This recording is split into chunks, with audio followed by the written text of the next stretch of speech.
Hello mga kaibigan, meron lang akong i-share sa inyo. Nakakatuwa siya. It's a green joke shared by a friend of mine. Gusto ko lang ibahagi sa inyo, i-share na ng konti. Hopefully, bibigay sa inyo ng katuwaan.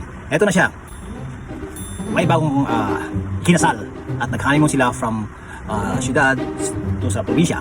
Ngayon, papunta probinsya, sumakay sila sa barko. Doon naman sa barko, may mga kwarto-kwarto, kumisan solo mo, kumisan shared. So nataon din ang kasama nila sa kwarto is like isang pare. Ngayon, habang nandun na sila sa loob, tanong yun, ano yung pare sa kanila? Oh, saan ba punta nyo? Sumakot yung lalaki ngayon. Well, pare, kakasalan namin, maghahani mo sana kami ito sa probinsya. Uy, pagpalain sana kayo ng Panginoon, sabi ng pare. Pasalamat din yung dalawa. Dahil sa malakas ang hangin, masamang panahon, biglang kumidlat at kumalog ng pagkalakas-lakas na thunder. How do you call this? Thunder. There you go. Sa sobrang lakas, namatay yung ilaw.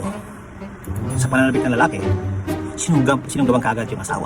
Dahil yung gusto niya, kanin mo nga sila sinunggaban niya para lang mahagkan, mayakap. Maya-maya ngayon, sabi naman ngayon ng pare, "O iho, wait ko na yan."